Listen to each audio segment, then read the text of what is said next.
Voilà, mesdames et messieurs, dimanche, c'est politique continue sur E-Télé. À présent, l'hebdo des éditorialistes.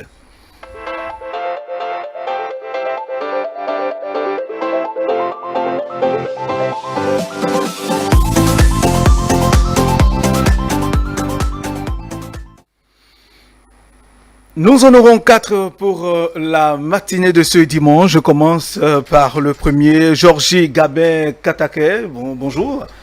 Bonjour et bonjour à nos amis téléspectateurs. Merci d'être là. Je rappelle que vous êtes le directeur de publication du quotidien Le Challenge. Merci d'être là ce matin. Merci. Avec vous, Landry Roueton. Landry Roueton, bonjour. Bonjour Théodule. Très bien. Je rappelle que vous êtes analyste politique, promoteur, directeur de Filao TV. C'est bien cela. Merci de répondre à notre invitation. C'est moi. Et le doyen, le patron, qu'on ne présente plus, Georges Anagonou, merci de répondre à notre invitation aujourd'hui. Merci beaucoup. Je remercie aussi les amis qui sont là. Très bien. Et les auditeurs de E-Télé et de Océan FM. Très bien. Voilà. Je rappelle que Félicien Fayon du matinal va nous rejoindre d'ici quelques minutes. Nous commençons par Gabin. Gabin, quelle est l'actualité qui vous a marqué cette semaine? Dites-nous. L'actualité qui m'a marqué cette semaine, c'est le premier gouvernement du deuxième quinquennat de Patrice Talon. Premier gouvernement de Talon 2. De Talon 2. Oui. Et ce qui m'a beaucoup plus marqué, c'est la suppression du ministère de la Communication. C'est vrai que les gens en parlent, mais nous avons une autre idée de cette décision et de cette, disons, suppression du ministère. Donc on va en parler sur ce plan. Oui, allez-y, vous avez déjà la parole. Qu'est-ce qui vous a marqué? Quelle idée en fait, nous avons écouté le chef de l'État qui s'est expliqué longuement sur cette suppression, les tenants, les aboutissants, oui. Voilà, dans l'absolu, je dirais qu'il n'y a pas... moi, je ne suis pas surpris de cette décision parce que lorsque vous connaissez l'homme, lorsque vous voyez depuis 2016 comment il gère les choses, c'est un homme qui prend tout le temps et il analyse avant de se prononcer sur des questions essentielles. Et par rapport à cette décision, déjà en 2016, il y a eu pas mal de mouvements au niveau des cellules de communication, qui étaient supprimées. Nous avons eu des points focaux. Maintenant, si le chef de l'État prend la décision de supprimer le ministère de la Communication, il est dans une logique. La logique, c'est peut-être qu'il ne veut plus que la communication soit associée à la propagande. Il veut que les médias jouent leur rôle, ce rôle de communication et de l'information. Et ce qui me réjouit, ce qui me fait plaisir dans cette décision et dans l'intervention du chef de l'État surtout, c'est qu'il a insisté sur deux aspects, que désormais c'est la RAC qui gère les médias. La RAC qui gère les médias et on doit s'attendre à ce que les prérogatives de la RAC soient beaucoup plus renforcées. Exactement. À ce niveau, le chef de l'État a également insisté sur le fait que la RAC doit s'occuper des médias sur le plan de la formation, et des subventions également. Je vais finir en disant que je suis satisfait, de cette décision du chef de l'État parce que ça va permettre à ce que les médias, les journalistes prennent leurs responsabilités. Je me dis que peut-être avec cette décision, l'écurie sera nettoyée. Et si déjà on met les médias face à leurs responsabilités, c'est déjà le moment pour le journaliste de travailler beaucoup plus, d'aller au fond des sujets d'analyse, d'investigation. Il ne suffira pas seulement de faire la propagande, de faire l'apologie, ce à quoi nous avons assisté par le passé. Donc je me dis, mettons le chef de l'État face à sa responsabilité et nous allons voir si réellement il va appliquer la décision en fonction de ce qu'il a annoncé comme changement. D'accord. Georgie Gabin Katake, merci. Landry Weton, votre avis sur le sujet? Sur la question, je ne sais pas pourquoi la polémique s'enfle autour de cette décision du gouvernement. Le ministre Alain Orula est un ami des journalistes. Vous en êtes un. Nous sommes tous amis du ministre Alain Orula. Bien sûr. Mais écoutez, celui qui a son champ, 17 parties du champ ne sera pas moissonné cette saison. Nous qui sommes les moissonneurs, nous attendrons juste que la semence pousse pour moissonner. Pourquoi est-ce qu'on est en train de créer toute cette polémique autour de cette décision? Il n'y a que le président de la République qui norme, qui sait ce qui est bon pour lui, puisque au dernier moment, c'est lui qui rendra compte. La reddition de compte, il a fait tout récemment avant de rempiler. Si, et ce n'est pas mauvais de reconnaître qu'on a eu à faire des erreurs, puisque je l'ai suivi sur votre plateau courant la semaine, ce n'est pas mauvais de reconnaître qu'on a eu à faire des erreurs et qu'on a envie maintenant de corriger. Cela fait partie de cette prérogative de faire dissoudre un ministère ou de faire partie d'un ministère, de composer, de réajuster les voiles pour qu'on puisse naviguer. L'essentiel est qu'on arrive à bon port. Maintenant, au-delà de tout ce qui se dit, oui, on a vu des confrères, comment dirais-je, je dirais pas s'énerver, s'enfler la bile juste parce que, oui, le ministère de tutelle a été sauté, mais déjà que nous-mêmes, qu'est-ce que nous faisons de notre corporation? Qu'est-ce que nous faisons de cette communication, de ce monde des médias? Aujourd'hui, on dit la RAC va, on dit oui, c'est vrai, la RAC, c'est une RAC de répression, c'est une RAC de ceci, mais déjà que nous-mêmes, comme l'a dit le confrère, il faudra nettoyer le curry d'Augias. Oui, tous ceux qui sont dans le métier aujourd'hui, nous parlons de la convention collective, on a toujours réclamé des choses, mais il faut que nous-mêmes nous ne mettons pas. Le chef de l'État à jouer une partition. Nous attendons de voir à quoi cela va aboutir, mais tant est que nous-mêmes, au fond du débat, on doit pouvoir se mettre en cause, comme j'ai l'habitude de le dire.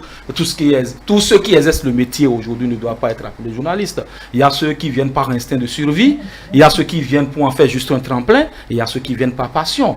Avant de réclamer un ministère, avant de réclamer que la RAC joue convenablement le rôle qui est le sien, que nous-mêmes, nous nettoyons déjà le curé d'Augias et que nous laissons le chef de l'État agir. Et à la fin, on fera le bilan pour savoir si la partie du champ qui n'a pas été moissonnée devrait être moissonnée ou pas. Mais pour le moment, c'est lui qui a le champ, c'est lui qui décide si les ressources de cette partie de la terre qui doit être moissonnée doit être réaffectée à une autre partie, puisque cette terre a servi pendant peut-être longtemps et qu'aujourd'hui, on met cette partie de ce champ-là au repos, le temps de voir qu'est-ce que les autres vont donner. Je crois que c'est prérogative de le faire et moi, pour moi, c'est un faux fuyant, c'est un faux débat autour de cette grosse polémique, de cette décision. On a mieux à faire. On rentrera peut-être dans le fond de ce gouvernement tout à l'heure et on dira ce qui a marché, ce qui n'a peut-être pas marché, ce sur quoi les leviers sur lesquels nous autres, hommes des médias, nous devons pousser le gouvernement à agir pour que nous puissions avoir le hautement social dont il a parlé, parce qu'il n'y a pas que lui qui contribuera à ce hautement social. Nous sommes tous invités à contribuer à cela. La prospérité partagée, c'est aussi cela. Merci Landry Reton. Georges Anagonou. J'aime bien vous écouter. Heureusement que je vous ai écouté d'abord parce que l'avenir de la profession, c'est vous, c'est les jeunes de toute façon. Et ce qu'il faut retenir, c'est que avoir des inquiétudes, oui, et c'est tout à fait normal. C'est pour la première fois, tout le monde pour votre génération, c'est pour la première fois qu'on forme un gouvernement et contre le ministère de la Culture, de la Communication n'existe pas dedans. Et à partir de ce moment-là, ce qui est nouveau, ça choque toujours. Ça choque. Et rappelez-vous, dès le premier soir, c'est pourquoi le chef de l'État était intervenu. Non seulement sur votre plateau, mais sur les réseaux sociaux, ça a commencé par s'agiter tout de suite. Nous sommes orphelins. Pourquoi on a fait ça? On n'a jamais vu quelque chose comme ça. C'est tout à fait normal aussi, ces réactions-là. Et je pense aussi que ce qui a été salutaire, c'est la réaction du chef de l'État. De trouver que lui-même, il peut intervenir sur un plateau pour calmer les gens. Pour dire non, j'ai posé tel acte parce que je vois tant. Et comme et pour ça, nous lui disons une fois encore merci en direct ici. Ah ouais, d'accord, ouais, bien sûr. Bien sûr que ce n'est pas anodin lorsque vous êtes dans une émission comme ça et qu'un auditeur pareil appelle. Ah ben oui, Ok. Bon, mais maintenant, on va faire. C'est vrai qu'on a sur votre télé, mais je ne suis pas venu pour vous faire la pub. J'ai vu sa réaction, c'était... Donc, Bien sûr. le chef de l'État devait intervenir comme ça. C'est vrai que c'est là où Patrick Talon est tort. Beaucoup de chefs d'État n'auront pas fait ça. Ils n'ont pas besoin, ils ont formé le gouvernement. Et ils n'ont pas, oui, il a l'habitude d'intervenir comme ça. C'est une manière de dire, je suis à l'écoute. Je suis à l'écoute. Le chef de l'État n'aurait pas fait ça, que les gens ne comprendraient pas que chaque soir, il s'assoit et qu'il regarde la télé, par exemple. Et que chaque soir, il s'intéresse aux débats qui se font sur le plan national. Donc déjà, c'était un événement. C'est un événement que un ministère qui a toujours existé, qu'on voit un gouvernement qui se permet de ne pas reconduire ce ministère-là. Et d'avoir des raisons bien précises. La première chose qu'il a dite et qui m'a fait réfléchir, il a dit, mais regardez les grands pays aujourd'hui. Il n'y a pas de ministère de la communication. C'est une réalité. Les gens peuvent faire ministère de nouvelles technologies, de NT, comme tout ce que vous voulez. Et c'est effectivement, c'est ça qui est et l'avenir. C'est ça qui est l'avenir. Et les journaux, la presse, je voudrais dire la presse, c'est d'abord une entreprise privée. C'est une entreprise privée. Vous exercez, on exerce dans un domaine privé. Ceux qui animent beaucoup plus la presse sont des entreprises privées. Et ce qui devait arriver, le mérite de la décision du chef de l'État, c'est qu'il a mis les pieds dans les plats, comme on dit, pour que ceux qui animent la presse puissent s'asseoir et réfléchir. Parce que nous sommes convaincus du fait que la profession est en train d'être banalisée. Il faut le reconnaître. Galvaudée. Et donc, c'est une occasion qui est donnée. C'est une occasion qui est donnée pour que ceux qui animent la presse puissent dire, ah, donc nous avons besoin de nous asseoir. Ce n'est pas seulement faire des états généraux et prendre des décisions qui ne font pas cela. Il y a votre suivi qui est en question. Moi, je me rappelle d'une période, lorsque Talon est venu, eh bien, votre pain quotidien, bon voilà, disons-le, je vous ai souvent dit que j'ai un certain âge, je peux dire certaines choses. Lorsque on a arrêté les contrats, vous rappelez-vous comment ça a jasé? Lorsque vous êtes en contrat avec le gouvernement, c'est ce que le chef de l'État a dit. C'est-à-dire, lorsque c'est le gouvernement qui vous gère, comment allez-vous faire pour être libre et dire les choses librement? Il a même appelé le porte-parole et dit que c'est de la propagande. C'est une vérité qui crève les yeux. Très bien. Mais personne n'a envie d'en parler. Personne n'a envie d'en parler. Et donc, il dit, je vous rends votre liberté. Je vous rends votre liberté pour que la presse soit... Et en faisant ça... Ouais, ne soit géré par la HAC, l'institution... Et j'ai posé une question à vos confrères. J'ai dit, mais vous criez aujourd'hui parce que le ministère est parti. Chaque fois que nous sommes assis là, vos débats s'orientent toujours vers où? Vers quelle institution? Les débats des gens de la presse s'orientent toujours vers la HAC, la plupart du temps.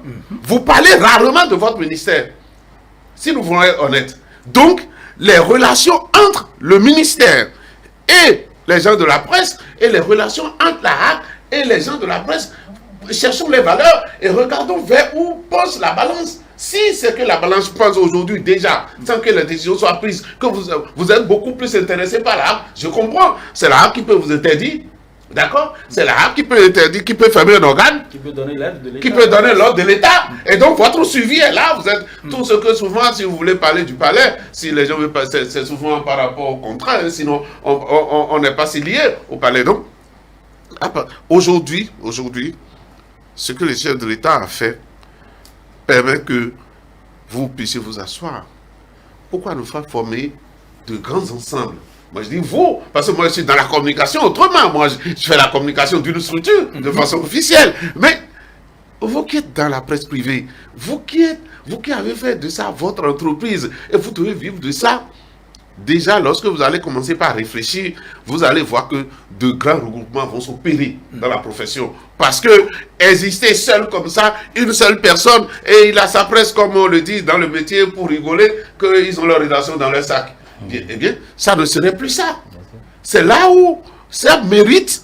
Moi, je trouve que le mérite le mérite de la décision du chef de l'État, c'est de poser le problème de la presse dans notre pays. Et que les gens qui animent la presse doivent se retrouver pour réfléchir. Alors donc, une occasion qui est donnée, ne ratons jamais cette occasion-là. Saisissons-la pour réfléchir sur le métier, pour voir comment nous allons réorganiser le métier.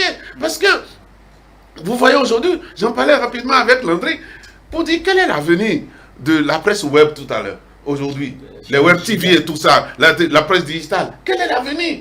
On doit s'asseoir, réfléchir et voir comment réorganiser tout ça. C'est en ça que il y a certainement d'autres attentes, mais moi je félicite le chef de l'État qui aime cette surprise-là, qui est venu nous surprendre avec cette décision bien avant la sortie du gouvernement. Et bien personne ne réfléchit à cela, personne n'a même rêvé de dire il va faire le gouvernement sans le ministère de la Communication. Surtout que nous avons vu Alain Orula tout le temps devant tout et défendant tout et donner des explications sur beaucoup de choses. On allait penser que c'est le ministère, d'ailleurs le premier, qu'on va conserver par rapport aux autres, mais le chef de l'État a mis les pieds dans les plats. Nous devons saisir l'occasion et réfléchir sur la profession. Très bien. Merci à vous, Georges Nagonou. Nous allons évoluer sur le plateau et demander à Landry le sujet qui l'a intéressé, lui.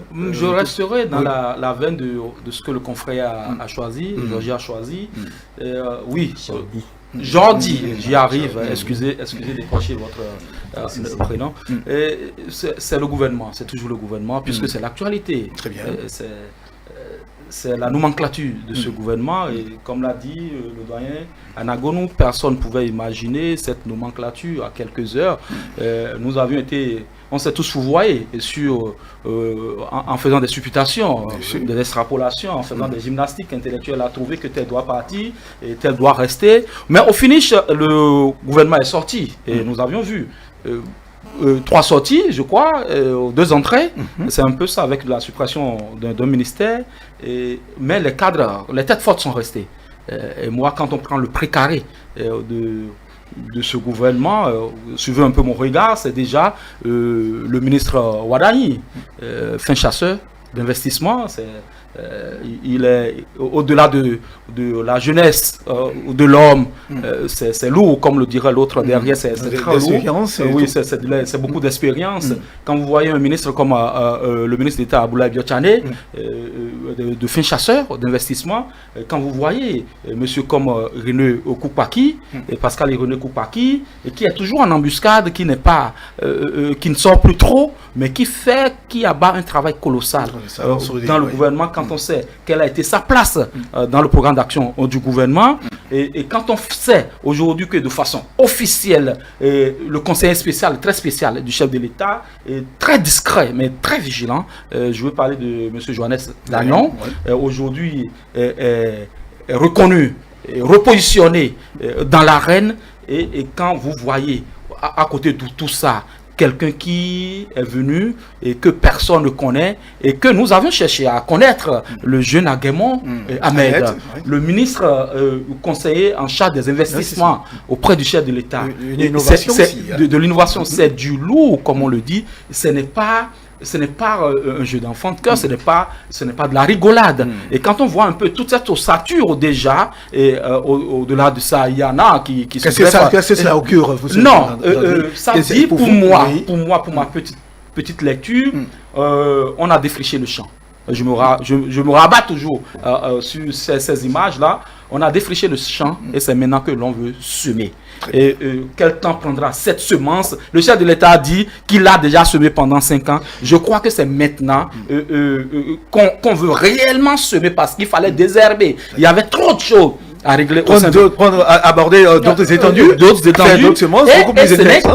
ce n'est qu'à partir de cette opération que nous allons commencer par sentir le hautement social. Parce que quand ça va commencer par bourgeonner, les fruits vont tenir la promesse des fleurs, chacun de nous va commencer par se sentir un tout petit peu mieux. Et je me réfère toujours à un pays comme le Rwanda. On sait, son passé n'a pas été très glorieux avec le génocide que nous avions connu là-bas, mais quand Kagame a décidé de reprendre ce pays et d'en faire le 6e pays le mieux géré sur la planète Terre, je pèse bien ce que je dis, le Rwanda est aujourd'hui le 6e pays le mieux géré sur la planète Terre. Et quand on se réfère, on n'a pas besoin forcément d'avoir des références en Europe, aux États-Unis, en Chine. Nous avions des références en Afrique.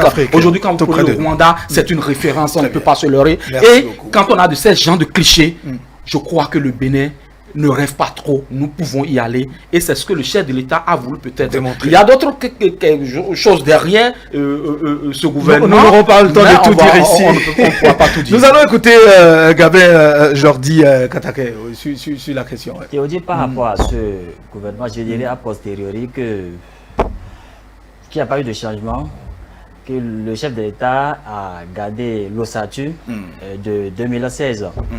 Il est resté fidèle à sa logique. Et une fois encore, le chef de l'État nous a montré qu'il a ce courage politique.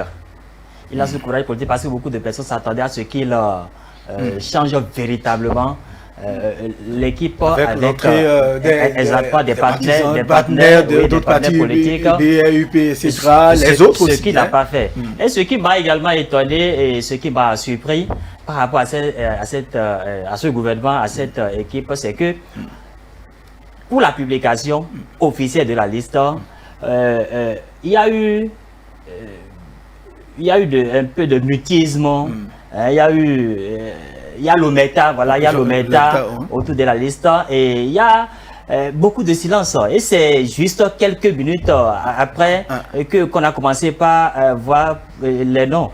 Et avant 2016, les prédécesseurs du chef de l'État nous ont habitués, disons, au fait que les populations doivent avoir une idée avant que le secrétaire général du gouvernement ne sorte la liste. Et donc c'est la haute discrétion, au fait, haute discrétion. Bien sûr, mais c'est le style talent. Très bien. C'est le style talent, donc c'est le secrétaire général du gouvernement qui nous a donné la liste.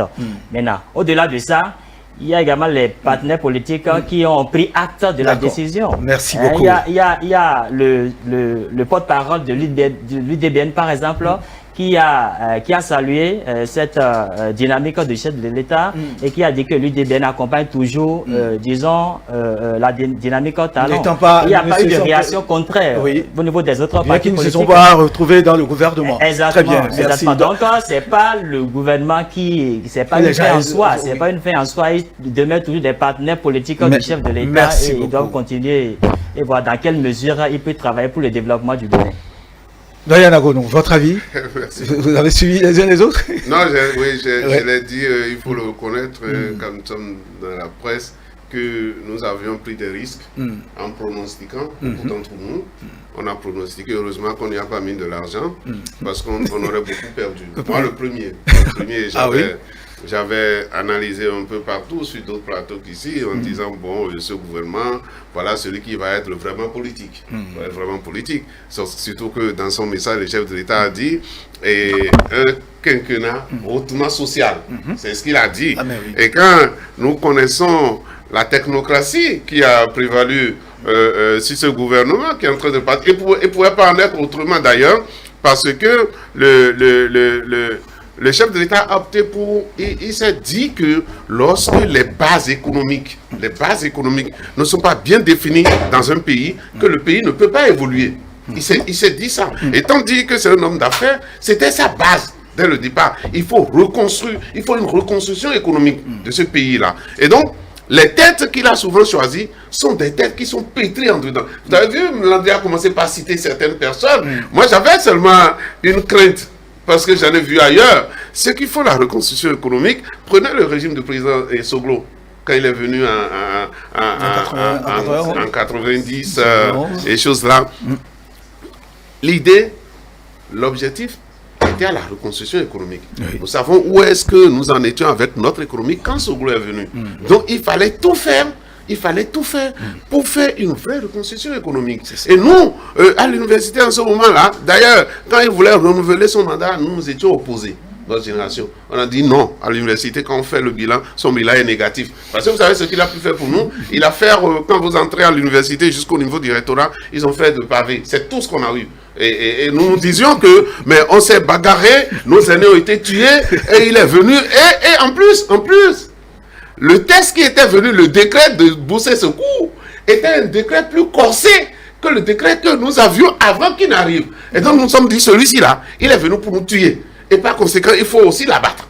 Donc les étudiants, moi je me rappelle, il fallait aller dans les gendarmeries pour retirer les bus des étudiants parce que quand ils étaient dans le bus, ils faisaient de branchage, ils faisaient campagne pour qu'ils coincent au mal. Bref, donc quelqu'un qui a cette idée-là dans la tête, ça fait qu'il nous a habitués à quelque chose. À chaque fois qu'il a voulu, qu'on a fait grand bruit, grand fruit, il veut avoir un remaniement ministériel, souvent ça accouche d'une souris. Pourquoi? Parce que l'homme de l'économie capitaliste qu'il est, un homme d'affaires, un commerçant, lorsqu'il te recrute et que tu es bon, il n'est pas prêt à te laisser. Et il est prêt à toujours renégocier le salaire avec toi parce qu'il lui veut avoir les meilleurs avec lui. Et donc, ceux qui sont bons pour lui, il n'est pas prêt de les laisser. Surtout qu'il a dit qu'ils ont déjà une habitude. Ils savent travailler avec lui. Voyez-vous, il est droit dans ses bottes. Et ce qu'il dit, il le fait. Quand la Cour constitutionnelle a fini de donner les résultats et que les partis politiques s'étaient rendus chez lui pour fêter, il a dit une phrase. Et les gens n'ont pas fait attention à ça. Il dit, l'équipe était en place. Je paraphrase. L'équipe était en place. Elle est en place. Elle sera encore en place. Quand moi j'ai entendu ça, j'ai dit, ce que les hommes politiques attendaient pour dire, bon, maintenant voilà un gouvernement. Parce que moi je ne dis pas les trucs en l'air. Je me rappelle que M. Sinzrokoui, d'ailleurs il est sorti aujourd'hui, je vais écouter tout à l'heure ce qu'il a pu dire aujourd'hui. Quand il était sorti sur une télé, il a dit que le gouvernement, il y aura beaucoup de doses politiques dedans. Ce qui va venir, qu'il y aura beaucoup de doses politiques. Et je suis d'accord avec lui. Là aussi, c'est quand même une bonne dose politique. Non, je vais vous expliquer. Je vais vous expliquer. En 30 secondes, s'il vous plaît. Je vais vous expliquer ce qu'il disait. Ceux qu'on capitalise aujourd'hui pour dire qu'ils sont UB ou bien ils sont bien dans le gouvernement, ils n'étaient pas UB ou bien quand ils ont été retenus, quand le président Talon les a pris dans le gouvernement. Ils n'étaient pas UB ou UBR. D'accord? Donc, ceux qui sont réellement politiques, c'est ce gouvernement qu'on attendait pour dire, bon, mais il va remercier les partis politiques qui ont travaillé avec lui. Mais comme je l'ai dit, la difficulté, elle est là. Et puis quand vous prenez le cycle d'un projet pour finir rapidement, puisque moi j'appelle le TP, vous partez de l'identification du site. Très bien. Vous avez 3 ou 4 études à faire avant d'aller vers le financement et d'arriver un jour à la concrétisation du projet. Alors, le gouvernement Talon était à ce niveau-là. C'est aussi du projet. On a dit, j'ai entendu dire, il y a des projets qui sont été à 70%, 60% et tout. Donc, ils ont fait tout ce travail-là de défricher le terrain, d'aller chercher les ressources et ils sont maintenant vraiment, ils sont en plein dedans. Donc, le chef de l'État a trouvé que ce ne serait pas fructueux pour lui de chercher à amener d'autres hommes qui vont encore recommencer à zéro. Il faudrait qu'on continue, que les projets aboutissent. Peut-être dans 2 ans, 3 ans. Moi, je ne l'oblige même pas à changer. Merci beaucoup. Je fais confiance au commandant de bord qu'il est. Merci. Pour qu'il puisse donner une impulsion sociale à cette équipe-là qui était tellement technocratique. Mais l'impulsion, c'est ce que... Merci à vous, Georges. Je ne serai pas d'accord parce qu'il est dans un ministère qui fait... Très bien, Georges Anagono, merci pour cette analyse. Nous, je vous l'annonçais, nous avons Félicien Fayon du matinal qui nous a rejoint. Félicien, bonjour, merci d'être là. Oui, quelques minutes. Ouais, beaucoup de minutes d'ailleurs. Je voudrais m'excuser. Dire que j'ai suivi quand même les interventions des uns et des autres.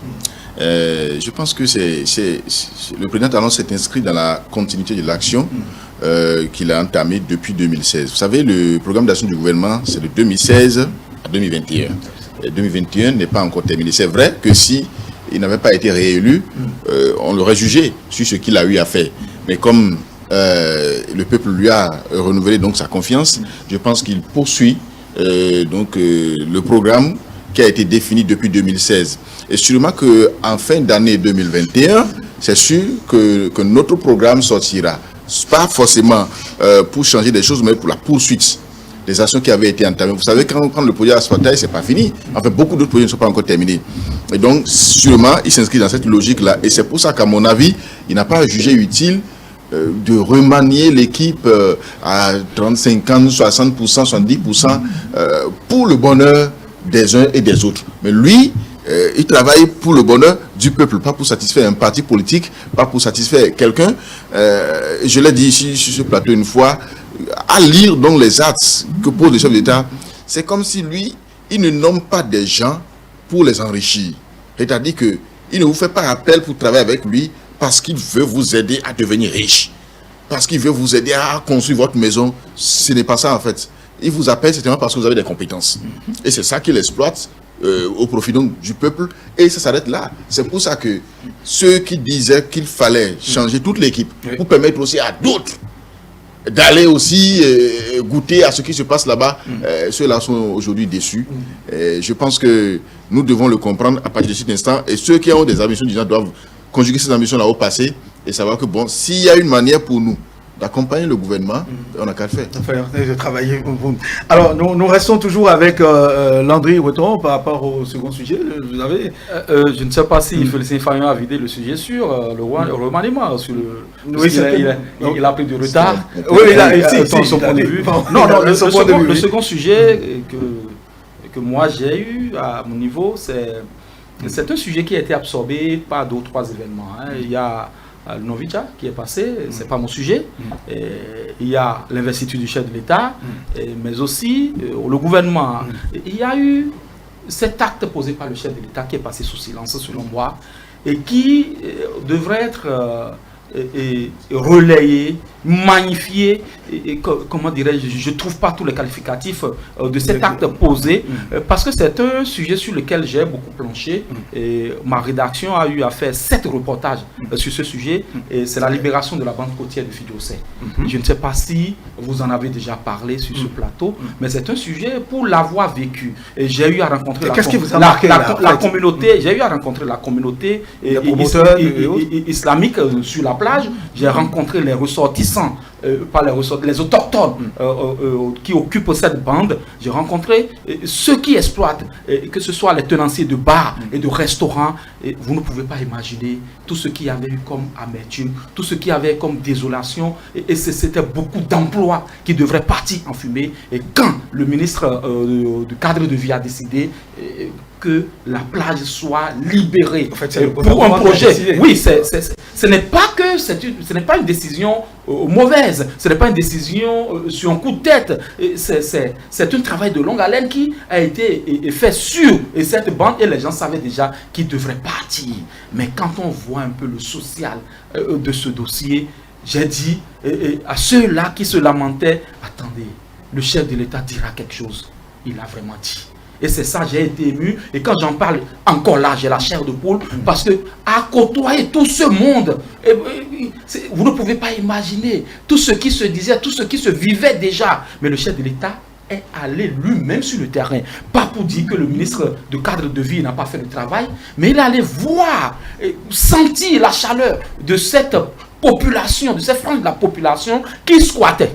Il faut oser le dire, qui squattait l'espace public sans réellement donner sans aucune autorisation. Et si cette décision était comment dirais-je appliquée, il n'y aurait pas de problème, parce que l'État serait dans ses droits de faire balayer, de faire partie tout ce monde-là. Mais le chef de l'État, avec un cœur d'or, osons le dire, ce n'est pas parce que c'est Patrice Talon, c'est l'homme, l'acte qu'il a posé, et pour ça seulement je suis reparti, après la sortie du chef de l'État, je suis reparti sur le terrain. Et les Khoula, excusez-moi, c'est la population qui exploite, sur la population Khoula m'a dit, j'ai eu des vidéos, la population m'a dit, c'est qui ce monsieur?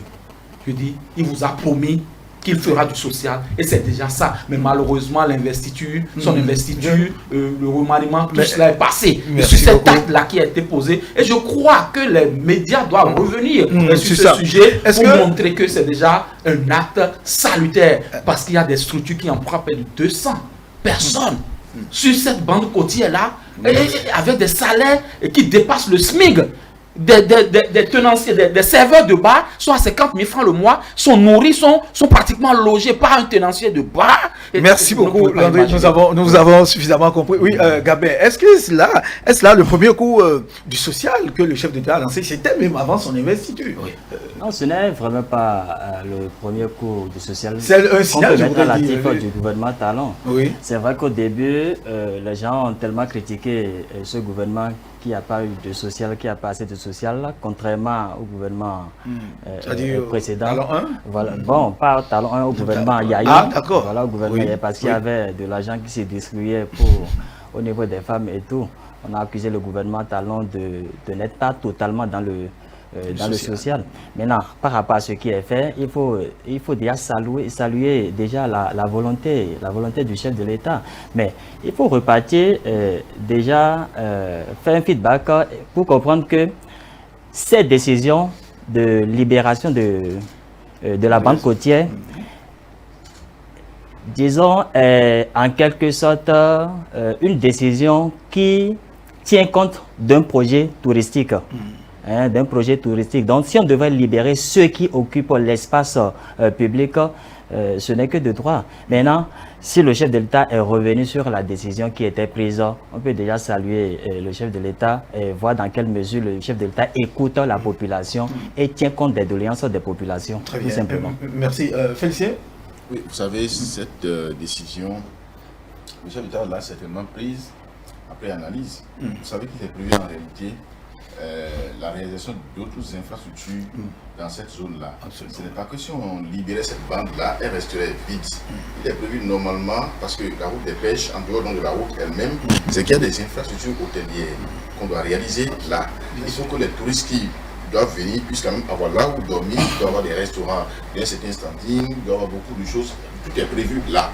Et c'est pas le gouvernement lui-même qui va prendre son argent pour réaliser tout ça, c'est les investisseurs qui certainement seront appelés pour venir donc faire une prospection, faire des propositions, et puis le gouvernement va leur laisser la main donc de le faire.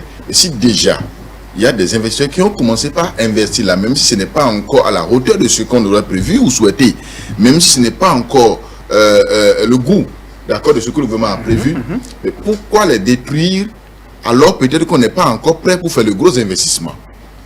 J'imagine en fait l'idée à partir de laquelle le chef d'État est parti pour dire qu'il faut les laisser. Est-ce que nous sommes prêts déjà là maintenant à réaliser là ces grosses infrastructures? Sinon, pourquoi les faire partir? Parce que je le dis, parce que tôt ou tard, soit ils vont partir, ou alors ils vont utiliser des moyens. Il a donné quand même un délai. Voilà, un délai où ils vont se préparer pour de réaliser des infrastructures conformes à ce qui est prévu là. Le chef d'État a fait parler son cœur, ça a été à la grande surprise de tout le monde parce qu'on se rappelle de 2017. Ah oui. Quand il avait dit, c'était sans recul.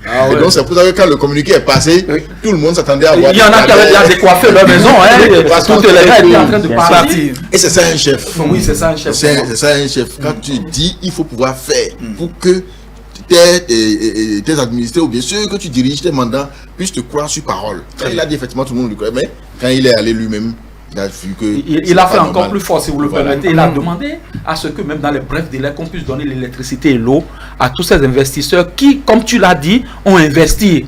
Oui, c'est vrai, un pays doit pouvoir se développer. Et si ceux-là déjà ont investi et qu'ils ont la capacité de se mettre aux normes, au standing que le chef de l'État ou le gouvernement aurait souhaité, je crois que, comme l'a dit Félicien, l'homme a fait parler son cœur et c'est pour le bonheur. Vous ne pouvez pas imaginer toute cette joie que cette communauté avait là. J'étais vraiment enthousiasmé. Nous allons écouter monsieur Anagon. Merci. C'est sûr qu'il a créé quelque chose. Non, j'ai vécu cette galère. Non, j'ai fait. Non, il allait faire son reportage. J'ai été au cœur même. Il allait faire son. Bon, maintenant, je parlais de technocrates, d'accord, vraiment technocrates, et la décision, le mot d'un chef d'État qui a dit on aura un mandat hautement social. Le technicien, lorsqu'il fait son projet et il connaît les étapes qu'il doit passer successivement, c'est que lui les applique. Rappelez-vous, il y a la mairie, il y a le ministère de l'Environnement, ils sont passés pour dire aux gens, vous devez partir. C'est tout à fait normal parce que dans leur projet, c'est ce qu'il y a. Et donc, techniquement, il faut réussir ça pour savoir que leur projet a réussi. Quand les techniciens ont fini de faire ça, il se fait que celui qui a l'écoute de tout le monde, c'est le chef de l'État. C'est lui qui écoute tout le monde, c'est son nom que tout le monde crie. Et donc, il s'est trouvé, il faut que moi j'aille voir. Et il a compris que ce que les gens ne savent pas souvent, c'est que le chef de l'État, c'est quelqu'un qui parfois circule sans qu'on le sache. Il circule au bout de son volant sans que personne ne sache qu'il est en train de circuler. Et là, c'est aussi un bon chef, ça. Ça vous permet d'entendre qu'est-ce que le peuple est en train de dire, qu'est-ce que les gens sont en train de raconter. Vous entendez ça, et je l'ai déjà dit quelque part. Rappelez-vous les bons rois Abomey, c'est des gens qui la nuit s'habillent en rayon et qui circulent et qui entendent ce que les gens disent. Donc, la réaction du chef de l'État, c'est ce qu'on appelle le hautement social. Ça. Et la réaction du ministère, c'est ce qu'on appelle le votement technocratique. Les deux, le chef de l'État est maintenant parti pour essayer de consolider souvent les deux. Ce n'est pas ça seul qui est passé. Vous avez suivi, même si c'est le directeur général de la police républicaine qui a pris la décision, on a fait des campagnes, on a dit à partir de telle date, nous allons passer à tel contrôle. Et nous allons passer à la répression. D'accord? Ça s'est passé une journée, et le directeur de la police républicaine est revenu pour dire, bon, on suspend à partir de demain et nous allons donner du temps. Ça aussi, c'est une décision sociale. Parce qu'on a vu ce que ça donnait, les effets de cette décision, de cette répression. Vous allez me poser la question. Moi qui sais quand même de la sécurité routière, oui. je vais vous avouer cela, monsieur Soussouzon, je n'étais pas d'accord. Je vous explique. Je vous explique. Oui, en 45 secondes. Ah d'accord, encore. Non, c'est un hautement social parce que même s'il se racontait, les gens disaient que Jeffay, tout ça, les gens voulaient venir à Topa à pied le jour-là. Parce que les minibus là, qui ne respectent rien, et pour nous en sécurité, c'est un véritable problème. Ils ont garé. Les Topa ont garé. Très bien. Donc il n'y avait plus rien. Comment est-ce que les gens vont faire pour aller au marché? Donc décider de donner du temps encore pour que les gens puissent se mettre en règle, c'est de hautement social. Et ce que je voudrais espérer, c'est que ils sont qu'on va entendre, on va assister à des trucs comme ça, des décisions comme ça du chef de l'État, des interventions comme ça du chef de l'État, et c'est ça qui va lui permettre d'atteindre le hautement social. Parce que le ministre des Finances va dire 1 plus 1 ça doit faire 2, alors que socialement 1 plus 1 ça peut faire moins 1 parfois. Et le chef de l'État lui dira il faut aller dans ce sens-là, passer dans ce sens-là, que le panier de la ménagère peut sentir une certaine amélioration. Je pense que le chef de l'État est venu démontrer que ce qu'il a dit hautement social là, c'est de ces genres de décisions que lui veut prendre pour conduire le quinquennat. Nous profitons pour vous laisser la parole par rapport à votre sujet.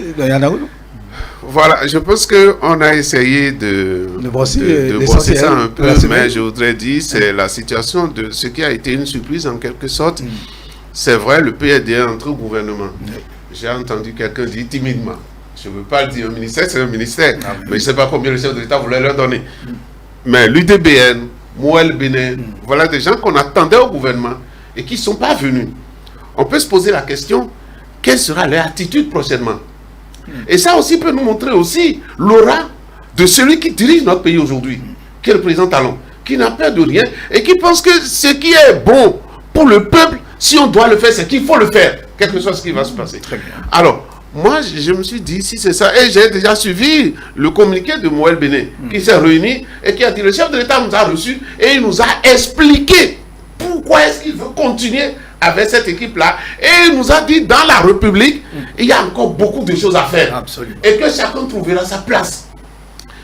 Ces partis politiques doivent traverser, si c'est des périodes dures, c'est quand on traverse des périodes dures, on sait traverser les crises, qu'on devient grand, qu'on arrive à s'imposer. Imaginez un instant que ces partis continuent d'exister, continuent de faire leur activité. Et Moël Bénin a annoncé la couleur pour dire, nous gardons notre fidélité au chef de l'État dans sa vision de chercher à continuer l'œuvre qu'il a entamée avec l'équipe qu'il a suivie jusque-là. Et nous allons toujours l'accompagner parce que, en dernier ressort, qui est-ce qui en serait le bénéficiaire? C'est le peuple. Mais nous, partis politiques, nous travaillons pour qui? Pour le peuple aussi. Donc si quelqu'un veut faire du bien au peuple, eh bien nous sommes prêts à la conduire. Et pour moi, c'est que ces partis-là, eh bien, ce serait leur dignité de continuer à placer leur confiance dans le chef de l'État qui, en réalité, pense qu'il faut continuer comme ça pour que le peuple puisse en tirer profit. Il faut donner du courage à ces partis politiques et leur dire que c'est le moment encore de s'affumer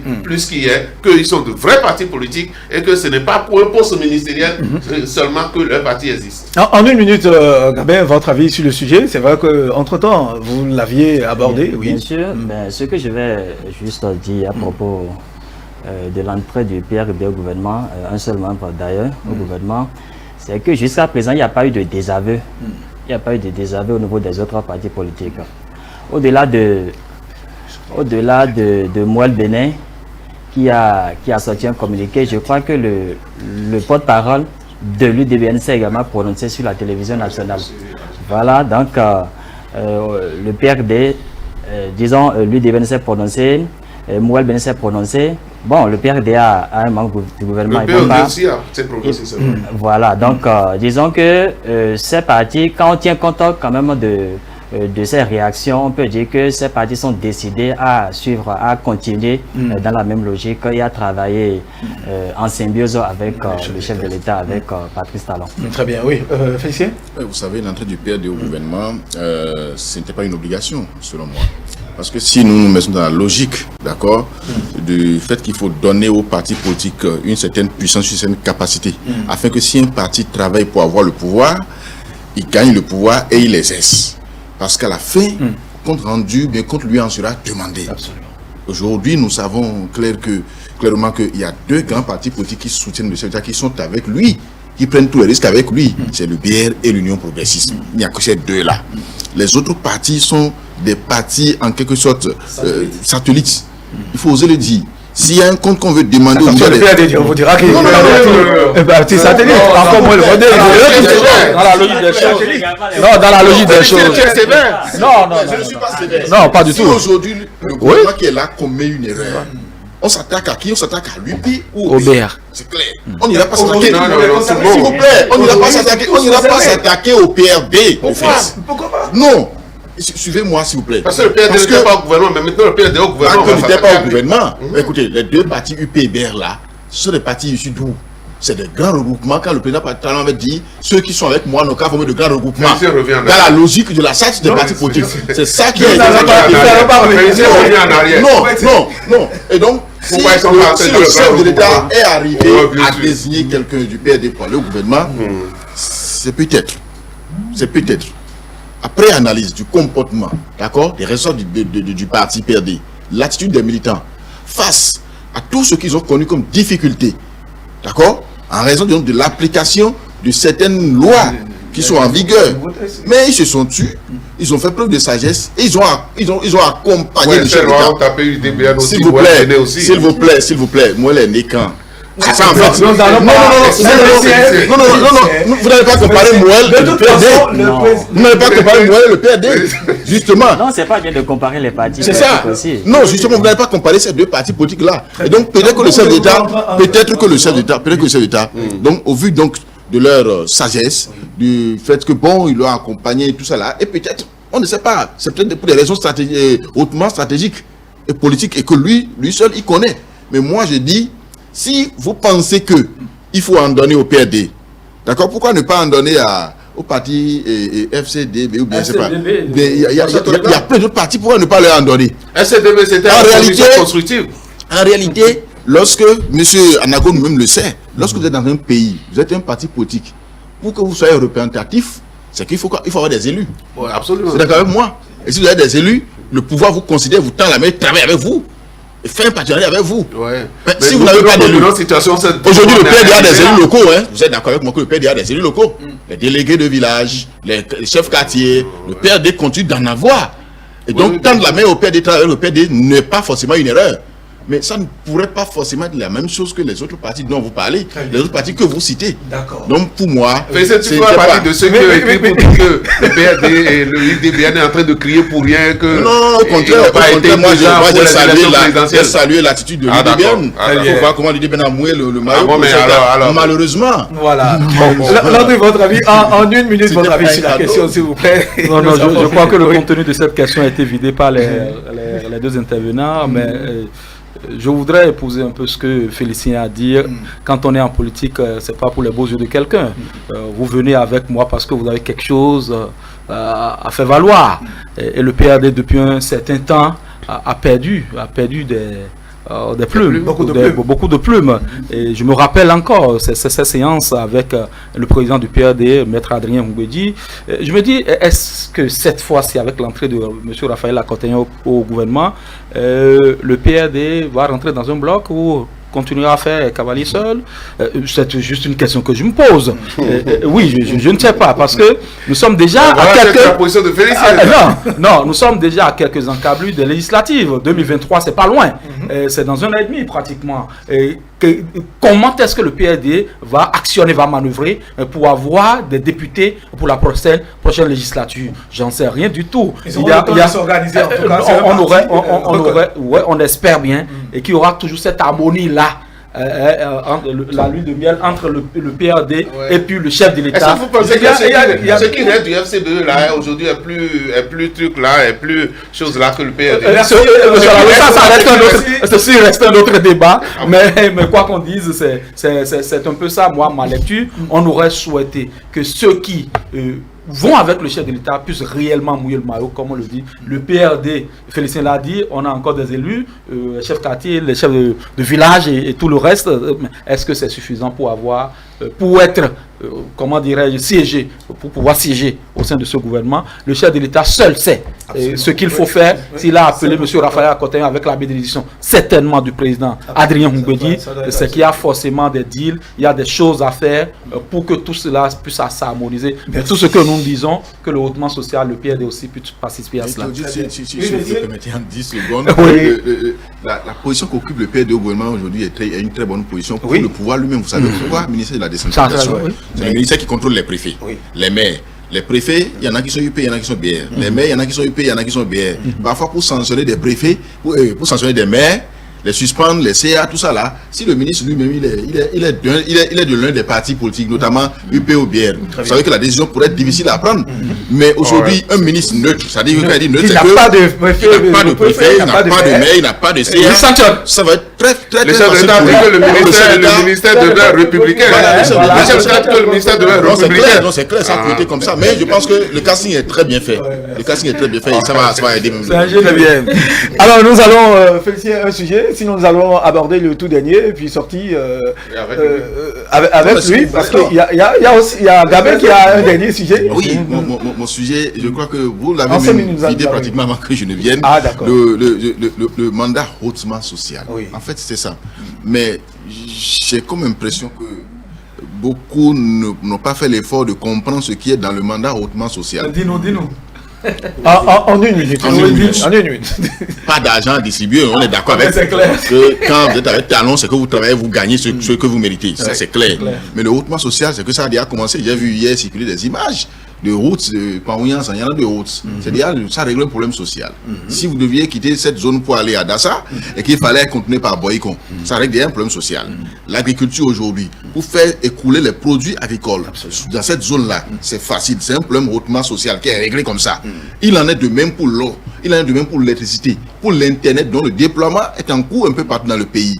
Et donc le hautement social, que les gens ne s'attendent pas à ce que le président partant dise, bon, je veux recruter pour la fonction publique 10 000 personnes. Ce n'est pas forcément ça. Mais par contre, il fera le lit, d'accord, à des conditions favorables aux investisseurs privés qui pourront créer de l'emploi. Ça, c'est le hautement social. Donc, il faudrait que nous ayons une idée sur ça et pouvoir donc s'attendre à ça et accompagner le secteur dans ce sens-là. Vous et moi, on peut créer des entreprises et recruter des gens. C'est déjà ça. C'est déjà ça le mandat hautement. C'est déjà ça le mandat hautement social. Il faut que ce soit compris pour que quand ça va commencer, que les gens ne disent pas, mais il a dit que le mandat sera hautement social, on ne va pas l'argent, on ne voit rien. Le maïs, tu n'es pas au gouvernement. Le maïs coûte cher, alors qu'il y a des terres là que nous-mêmes on peut aller cultiver. Félicien, heureusement que tu n'es pas au gouvernement. Non, dans cette logique, j'ai suivi une vidéo où quelqu'un se plaignait et j'ose croire que ce n'est pas vrai. Aujourd'hui, avec tout ce, c'est dans la veine de ce que tu dis, nous avions des terres arables, nous avions des terres à cultiver, mais on nous importe aujourd'hui du gari de la Chine. Je voudrais savoir si c'est vrai. Je ne sais pas, je n'ai pas encore fait mes investigations, mais je ne veux pas croire que c'est possible. Moi, j'en ai pas mangé. Donc, non, je ne veux pas croire. Moi non plus. Merci. Alors, nous allons aborder le tout dernier sujet avec Gabin. Oui, nous vous écoutons. Le dernier sujet, là, nous sortons carrément. Bien sûr, de la politique. On va parler un peu sport. Oui. Bon, je me suis intéressé un peu à la liste de Michel Dussuyer. Les joueurs béninois qui ont été sélectionnés pour le match en retard de la dernière journée des éliminatoires de la CAN 2021. Michel Dussuyer tient déjà sa liste et on peut déjà remarquer l'absence de Stéphane Sesseyon. C'est normal parce qu'il n'a pas de club. Il n'a pas de club. Mais ce qui me fait un peu peur dans cette liste, c'est que nous avons deux ténors qui sont blessés. Il y a Cédric Moutondi qui ne participe pas au match, qui ne va pas jouer contre la Sierra Leone. Au-delà de Cédric Rontonji, il Il y a également Cécile Dalmeda, notre milieu défensif. Donc je me demande, avec l'absence de ces deux joueurs, est-ce que Michel Desuyer peut mettre en place une stratégie, disons la tactique, pour contrer les velléités de l'équipe Sierra Leonaise, parce que nous allons, bon c'est vrai que jusqu'à présent, nous ne savons pas si nous allons jouer à Freetown ou dans un autre pays, mais il y a la CAF qui a déjà envoyé une mission dans le pays pour voir si le stade est dans les normes pour jouer ce match-là. Donc, quel que soit le stade, moi je me dis que Michel Desuyer doit psychologiquement préparer ses poulains et faire tout possible pour que le Bénin se qualifie à une prochaine Coupe d'Afrique des Nations, parce que ça va être inadmissible qu'après, disons, l'événement, non pas l'événement de Freetown, mais après, voilà, déjà en 2019 en Égypte, avec une qualification historique en quart de finale, je crois, en quart de finale de la Coupe d'Afrique des Nations, qu'on ne soit pas présent à la prochaine CAN. Donc, et quand on suit également le classement FIFA, je me dis, bon, entre le Bénin et la Sierra Leone, il n'y a pas match. Le Bénin devrait l'emporter normalement. Oui, mais je reste dans cette même logique que Gabin pour dire que c'était un match, ça va être un match décisif pour le Bénin, parce que ce ne serait pas compréhensible que le Bénin ne soit pas qualifié face donc à une Sierra Leone. C'est vrai qu'il y a eu le temps de se préparer parce qu'ils ont créé ce qu'ils doivent créer. Maintenant, pour se préparer certainement, nous apparaît chez eux aussi, c'est un match décisif, et donc ce serait une très grave erreur pour nous, vu aujourd'hui le rang que nous occupons dans la sphère sportive, dans le classement aujourd'hui. Je pense que le Bénin doit tout faire, à tous les prix se faire qualifier. Il serait inconcevable que Desuyer, nous, parce que à sa dernière sortie, il ne nous a pas convaincus du tout, parce qu'il dit que telle personne n'est pas arrivée, qu'il y a tel joueur qui n'a pas pu convoquer. Bon, il a déploré un peu leur absence. Or, c'est ce qu'il avait dit. Seulement que l'autre fois, il avait dit qu'il y avait de l'impréparation, il n'avait pas eu le temps nécessaire. Mais voilà, il a eu au moins 2 mois. Et tel qu'il a parlé, c'est comme si lui, il ne nous a pas rassurés. Toutefois, je compte sur chacun des joueurs, puisque en fait ceux qu'il a sélectionnés aussi, ce n'est pas des nuls. Ah non, c'est des gens qui quand même ont certaines compétences. Et oui, donc je compte sur eux, et je compte également sur le ministre des Sports, M. Oswald Obeki, qui a toujours su jouer sa partition pour que quand même le Bénin soit là où il doit être. Je compte sur également lui-même son investissement personnel pour que notre équipe soit qualifiée à la prochaine CAN. Landry. Oui. Sur la question. Desuyer n'a peut-être pas convaincu selon certains, mais il a quand même convaincu des éléments qui pourront remplacer valablement ce qui n'a pas blessé. Convaincu sur quoi?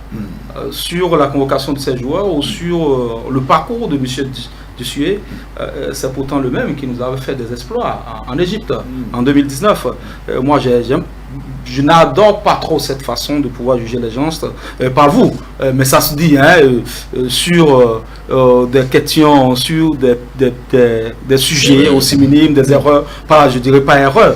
Nous avions fait une grosse bêtise en nous laissant, ou en laissant la qualification entre griffes nous échapper déjà sur le match contre les Super Eagles ici à Porto-Novo, parce que c'est un match qu'on aurait pu négocier. Quand je dis négocier, ce n'est pas c'est qu'on aurait pu gagner. On aurait pu, oui, la dernière minute qu'on a perdu ce match-là. Je dis, c'était inadmissible. C'est sur ce match, je crois que c'est sur ce match qu'on devrait pouvoir poser des questions à Michel Desuyer, et pas sur ce qui s'est passé à Freetown. Et à la dernière information, je pourrais vous dire que le terrain sur lequel nous allons jouer à Freetown, on va jouer à Freetown. Et c'est le terrain sur lequel nous allons jouer à Freetown, c'est un terrain qui a été déclassé. Et je n'ai pas compris par quelle alchimie aujourd'hui on est en train de... Ça n'a pas été... On n'a pas encore la confirmation que nous allons jouer à Freetown. Quand on sait que le terrain a été déclassé, fait partie de la liste des stades rejetés par la on aura peut-être le temps de revenir sur ce plateau pour se rassurer que... soit démenti. Non, pas démenti, parce que je tiens cette information d'une source très sûre. Et c'est un terrain qu'on ne peut même pas comparer avec le terrain du stade de l'Amitié. Ce terrain qui a été déclassé. On ne pas dire stade René Plevel. Et donc, moi je ne comprends pas par quelle alchimie aujourd'hui on voudrait nous faire jouer ce match-là sur ce terrain, sous réserve. On va y revenir peut-être pour en parler. Mais déjà, avec l'effectif qui a été convoqué, je crois que nous avions de la matière. Aujourd'hui, Sessegnon a fait beaucoup pour l'équipe nationale. Il faut reconnaître au vieux loup tout ce qu'il a fait. Hein. Il nous a défendu au moment difficile de cette équipe. Il y a quand même des jeunes qui sont là. Asco, Bono de Joliba, ces jeunes qui ont de... Oui, quand l'artificier aujourd'hui, c'est Jodel Dossou, qui a fait remonter son équipe en première division, et Clermont Foot en première division. Nous avions de la matière, Steve Mounier et tout le reste. Et donc, moi, je crois que quel que soit Alpha, quels que soient les schémas que ces Sierra Leone vont nous sortir, je crois qu'on va faire parer la foudre du côté de Sierra Leone. Merci. Nous avons fini avec Georges Anago. Non, en fait, ce que je voudrais de façon générale, cette qualification-là, ce qui s'est passé en Sierra Leone, on devait mentalement jouer sur nos études, nos joueurs. Nos joueurs étaient des entraîneurs mentaux forts et ils étaient partis pour obtenir leur qualification. Absolument. Donc peut-être ce qui a été fait à Freetown a été fait exprès. Oui, pour détruire leur mental. Et donc aujourd'hui, pour repartir, d'abord ils espéraient que peut-être que ce serait qualification. Bon voilà, qu'on allait condamner Freetown et qu'ils n'allaient plus jouer. D'accord? On pouvait espérer ça par rapport à la faute commise. Mais la CAF est revenue pour dire non, le match doit être rejoué. Rejoué, est-ce sur un terrain neutre, dans un pays neutre, on espérait, vous m'apprenez ici maintenant que ce serait encore toujours à Freetown qu'on va jouer. Donc nous, c'est pas encore confirmé. Moi, je souhaite fort que ça ne soit pas confirmé. C'est que mentalement, on a suffisamment malmené nos joueurs. On a suffisamment malmené nos équipes. Mais les grands entraîneurs, c'est ceux qui, dans des situations difficiles comme ça, a trouvé l'équipe qu'il faut, les tactiques qu'il faut pour pouvoir faire passer leur équipe. Et donc, je voudrais faire confiance à notre entraîneur pour savoir qu'il nous aidera à passer cette étape-là. En quelques secondes. 10 secondes, s'il vous plaît. Oui, bon, par rapport au terrain, je voudrais quand même rassurer, quel que soit le terrain qu'on va nous présenter, c'est vrai qu'on décrit le terrain de Freetown est un peu décrié, mais qu'on n'oublie pas que c'est sur ce même terrain, déjà en 2006 ou en 2008, voilà, que le Bénin avait joué et avait gagné la Sierra Leone avec un doublé de Ouma Tumogo. Très bien. Donc, merci vraiment, le terrain, je crois que le terrain ne doit pas être un argument pour dire que le Bénin ne va pas jouer. Merci à vous, chers collègues. La bataille du milieu de terrain. Voilà, on aura d'autres plateaux pour en parler. Jordi Gabin Kataké, je rappelle que vous êtes le directeur de publication du quotidien Le Challenge. Merci à vous, Félicien Fayon du matinal, Landry Ouetton. Merci à vous, directeur de Filao TV, et le doyen Georges Nagonou. Merci. Merci à vous tous. Juste après nous, le débrief avec toute l'équipe de Dimanche Politique. Et merci à tout à l'heure. À dimanche prochain pour l'hebdo des éditorialistes.